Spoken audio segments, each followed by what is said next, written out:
တော့ငါဗဘဲလုပ်ငန်းနဲ့အသက်မွေးဝမ်းကြောင်းလုပ်ပြီးတော့ရက်တီလာကြတဲ့မိဘနှစ်ပါးနဲ့တူရီတော်သားလေးတယောက်အားလုံးပေါင်းမိသားစု3ယောက်ဟာပြေးပြေးလဲလဲနဲ့မတောင့်မတမကြောက်မကြနဲ့နေလာခဲ့ကြတဲ့ဖခင်လို့သူကဗဘဲလုပ်ငန်းလုပ်ပြီးတော့မိခင်ဖြစ်သူကခြံနွမ်းစိုက်ပျိုးရေးလုပ်ငန်းလုပ်ရင်းချက်ပြုတ်လျှော်ဖို့ပေါ့သားလေးကတော့တူရီတော်သားလေးမို့ဘာမှမခိုင်းပဲနဲ့ထားလာခဲ့ကြတနေ့မှာတော့ဖခင်ဖြစ်သူက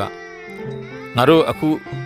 အလုတ်လုံနိုင်တော့မို့လောက်ကိုင်းပြီးတော့ပြည်လဲနေပြီမဲ့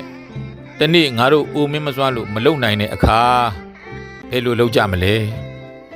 ငါတို့ရဲ့တူရီတော်သားကလည်းဘာမှမလုပ်ပဲဒီအတိုင်းနေလာခဲ့တယ်ငါတို့အိုမင်းမစွမ်းတော့ရင်ငါတို့မိသားစုတာဝန်ဘယ်သူကထမ်းတော့မှလဲငါတို့မရှိတော့ရင်ငါသားကဘာနဲ့သွားရက်တီမှလဲလို့ဖခင်ဖြစ်သူကစဉ်းစားမိပြီးတော့သူသားကိုအလုတ်ထွက်လုပ်ပြီးငွေသွားရှာဖို့ခိုင်းခဲ့တယ်သားကလည်းလှုပ်ရှားမရှိတော့အလုတ်မလုပ်ချင်းမိခင်ဖြစ်သူကလည်းသူသားကိုမလှုပ်စေချင်ပါဘူး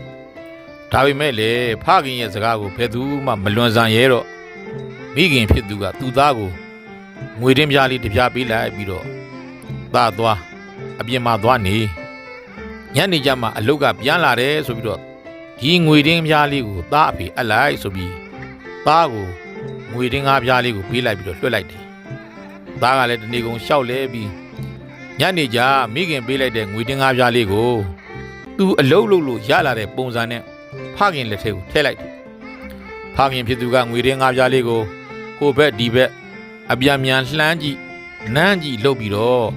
ဗဘဲဘူတဲ့ပြစ်ထည့်လိုက်တယ်သားလုပ်တဲ့သူကလည်းဘာမှမဖြစ်ပါဘူးဒီတိုင်းကြည့်နေခဲ့ဒီတော့ဖခင်ဖြစ်သူကဒီတင်းကားပြားဟာမင်းအလုပ်လုပ်လို့ရလာတဲ့ငွေမဟုတ်ဘူးမင်းငါ့ကိုလိန်တာပဲသွားနောက်နေ့လဲမင်းထွက်လုပ်ရမယ်ဆိုပြီးလွတ်လိုက်ပြန်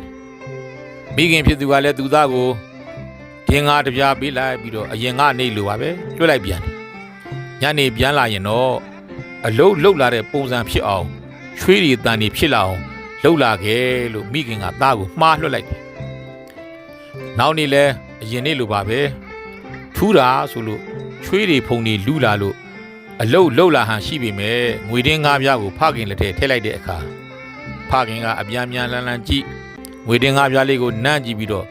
ဘဘဲဘူတဲ့ပြစ်ထည့်လိုက်ပြန်တယ်။ဒီတော့လေသားဖြစ်တဲ့သူကလည်းဘာမှမဖြစ်ပါဘူး။ဒီတော့ဖခင်ကမင်းငါ့ကိုလိမ်မြန်ပြီဒီနေ့လဲမင်းအလုတ်လှုပ်လာတာမဟုတ်ဘူးဒီနေ့နောက်ဆုံးနေဖြစ်ပါစေနောက်နေ့တွေမင်းငါ့ကိုလိမ်ရင်ငါသီးခံမှာမဟုတ်တော့ဘူးလို့ပြောလိုက်တဲ့မိခင်ရောသားပါလန့်သွားခဲ့မိခင်ကလည်းနောက်နေ့မှာတော့ငွေတင်းကမပေးရတော့ဘူးသူသားကိုမင်းအဖေကသားအလုတ်လုပ်ဖို့ကိုရှော့မှာမဟုတ်တော့ဘူးဒီတော့သားအလုတ်ကိုစူးစမ်းလုပ်ခဲ့ငွေတွေကိုရအောင်စုခဲ့လို့မိခင်ကလည်းမှားလိုက်တယ်သားဖြစ်သူကလည်းအိမ်ကနေထွက်သွားပြီးတော့အလုတ်ကိုစူးစမ်းလုပ်ကင်ခဲ့တယ်ငွေတွေစုခဲ့တယ်နှစ်ပတ်လောက်ရှိတဲ့အခါမှာတော့အိမ်ကိုပြန်လာပြီးတော့ငွေတင်းပြားလေးကိုဖခင်ကိုအပ်လိုက်တယ်ဖခင်ဖြစ်သူကလည်းလက်ထဲကငွေတင်းပြားလေးကိုအပြန်မြန်အလှန်လှန်ကြည့်နမ်းကြည့်နောက်သားဖြစ်သူကလည်းဖခင်လက်ထဲကသူအပ်လိုက်တဲ့ငွေတင်းပြားလေးကိုသေချာစိုက်ကြည့်နေခဲ့ဒီအချိန်မှာဖခင်ဖြစ်သူကငွေတင်းပြားတွေကိုမိဖို့တဲ့ပြစ်ထဲမဲ့လို့တော့သားဖြစ်သူကပြာကြီးပြာနဲ့ဖခင်လက်ကိုဆွဲထားပြီးတော့ငွေတင်းပြားတွေကိုမိဖို့တဲ့မကြအောင်ကြိုးစားပြီးတော့လူယူထားလိုက်တယ်ဒီတော့ဖခင်ဖြစ်သူကပြုံးပြီးတော့ဒီငွေတင်းပြားတွေကတော့မင်းလှုပ်အားနဲ့ရလာတာသိကြပြီလို့ပြောလိုက်ဒီမဲ့သားဒီနေ့အဖေတို့အမေတို့ကလုံနိုင်ကိုင်နိုင်သေးလို့မိသားစုအဆင်ပြေးနေသေးပေမဲ့အဖေတို့အမေတို့ကဒီတိုင်းအမြဲနေမှာမဟုတ်ဘူးငါသားအဖေတို့အမေတို့အိုမင်းမစွမ်းလို့မလုံနိုင်မကင်နိုင်တဲ့အချိန်တွေဆိုတာရှိလာဦးမယ်သားအဲ့ဒီအချိန်ကြရင်အဖေတို့မိသားစုတာဝန်ကိုဘယ်သူကထမ်းမှလဲသားနောက်ငါသားကဒီတိုင်းဘာမှမလုပ်ပဲနေရသမျှနေနေမယ်ဆိုရင်အဖေတို့အမေတို့မရှိတော့ရင်ငါသားဘာနဲ့သွားရက်တီမှလဲတို့ဖះကအမြဲဆင်ញင်ရမယ့်အရာတွေကိုပြောခဲ့တယ်ငါတို့ဟာတနေ့အိုးကိုအိုးမယ်တနေ့ငါတို့ဟာနားကိုနာကြရလိမ့်မယ်တနေ့ငါတို့ဟာသေးကိုသေးကြရလိမ့်မယ် တနေ့ငါတို့ဟာမိသားစုတွေကွဲလို့တဦးနဲ့တဦးခွဲခွာကြရလိမ့်မယ်တနေ့ငါတို့ဟာငါတို့လှုပ်တဲ့ငါတို့ရဲ့ကမ်းဆိုတဲ့အလုပ်ကိုပဲအားကိုးရလိမ့်မယ်ဆိုတာအမြဲစဉ်းစားနေဖို့အမြဲသိမြင်နေဖို့တို့ဖခင်ကမှာခဲ့တဲ့သားအဲ့ဒီလိုဆင်ញင်းနေဖို့ဆိုတာကြောက်ဖို့မဟုတ်ဘူးမအိုခင်မနာခင်မသေးခင်မကွဲချခင်ကိုလှုပ်တင်တာတွေလှုပ်ထားကြဖို့ဆင်ញင်ရတာငါသားဒါကြောင့်အဖေတို့အမေတို့မအိုသေးခင်မနာသေးခင်သားကိုအဖေကအလှုပ်လှုပ်ခိုင်းတာသားအရှင်ပြေးနေတဲ့ဒီနေ့တွေလောက်ပဲမြင်းမနေနဲ့သားအရှင်မပြေနိုင်တဲ့နောင်အနာဂတ်တွေအတွက်လေကြိုးမြင်ရမယ်သားနောက်ငွေဆိုတာကိုယ်တိုင်လောက်ကန်ရှာဝေးထားတဲ့ငွေကိုမှတန်ဖိုးထားတဲ့သား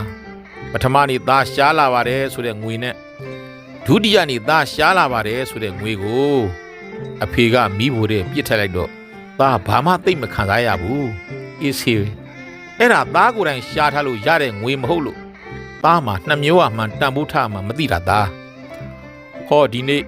သားပင်ပန်းနဲ့ရှားလာတဲ့ငွေကိုအဖေကမိဖို့တဲ့ထဲ့မယ်လှုပ်တော့သားအတင်းလူခဲ့တယ်မဟုတ်လားအဲ့ဒါသားကိုယ်တိုင်ရှားလာခဲ့တဲ့ငွေဖြစ်လို့တန်ဖိုးထားရကောင်းမှသိလာတာသားဒါဟာကိုယ်တိုင်အလုတ်ငွေရှာခြင်းရဲ့အကျိုးကျေးဇူးပဲအလုတ်လုတ်တက်လာမယ်အလုတ်ကိုလှုပ်ချင်လာမယ်အလုတ်လို့ရလာတဲ့ငွေကိုတန်ဖိုးထားမှသိလာငွေရှာရတာမလွယ်ဘူးဆိုတာနားလည်ပြီးတော့ငွေတန်ဖိုးကိုသိမြင်လာမယ်ဒါအလုတ်ငွေရှာရခြင်းရဲ့တန်ဖိုးတွေပဲသားကိုယ်တိုင်အလုတ်ငွေမရှာပဲမိဘလှုပ်စားထိုင်သုံးနေတဲ့သားသမီးတွေဟာအလုတ်လှုပ်ချင်စိတ်လည်းမရှိကြဘူးမိဘစီလက်ဖြန့်တောင်းနဲ့ငွေကရလာတော့ငွေရဲ့တန်ဖိုးကိုလည်းမသိကြဘူး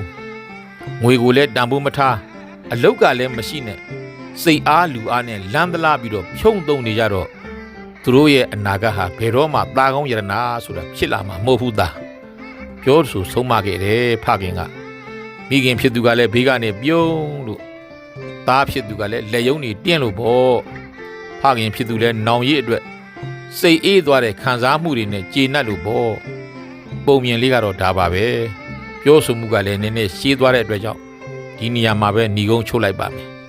အားလုံးကျမ်းမာချမ်းသာစွာနဲ့ပျော်ရွှင်စွာဘဝကိုဖြတ်သန်းနိုင်ကြပါစေ